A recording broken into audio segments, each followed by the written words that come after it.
بسم اللہ الرحمن الرحیم۔ ہاتھوں پر مہندی لگی ہوئی ہو اور وضو کرنا چاہے تو وضو ہو سکتا ہے یا نہیں؟ جواب اس کا یہ ہے کہ ہاتھوں پر مہندی لگے رہنے سے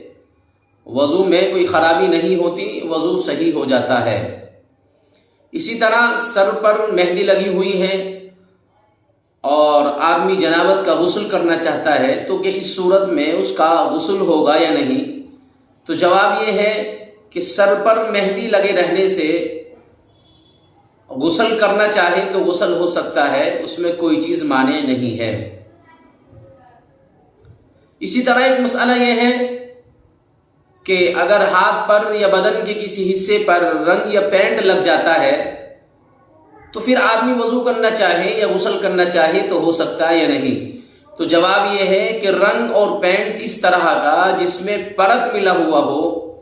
تو اگر پرت والا رنگ ہے تو اس رنگ کو، پینٹ کو چھڑانا،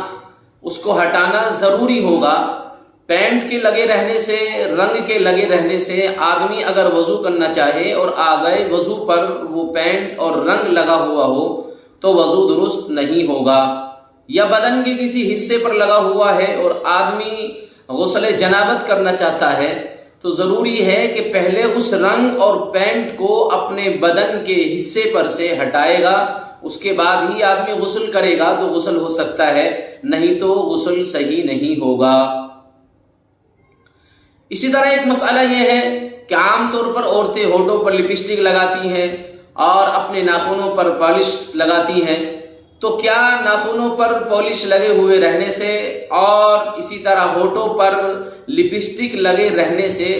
وضو اور غسل ہوگا یا نہیں؟ تو جواب یہ ہے کہ وضو کے لیے اور غسل کے لیے ضروری ہے، آدمی وضو کے لیے اور غسل کے لیے ضروری ہے کہ ہماری مائیں بہنیں جو ہونٹوں پر لپسٹک لگاتی ہیں یا اسی طرح اپنے ہاتھ کے ناخنوں پر پالش یا پیر کے ناخنوں پر پالش لگاتی ہیں، تو وضو کے لیے اور غسل کے لیے ضروری ہے کہ ان پالش کو ختم کرنا ہوگا اور ہونٹوں سے لپسٹک کو ختم کرنا ہوگا۔ یعنی اگر لپسٹک لگی ہوئی ہے اور ناخنوں پر پالش لگی ہوئی ہے تو اس صورت میں نہ وضو درست ہو سکتا ہے نہ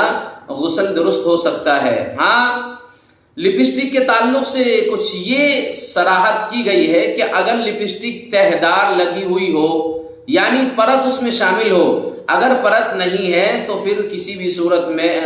اگر پرت ہے تو پھر اس کا وضو درست نہیں ہوگا اور نہ غسل درست ہو سکتا ہے۔ اور عام طور پر لپسٹک اور پالش جو لگائی جاتی ہے اس میں پرت ملا ہوا ہوتا ہے، جس کی وجہ سے وضو اور غسل درست نہیں ہونے کا، ان کو ختم کرنا ضروری ہوگا۔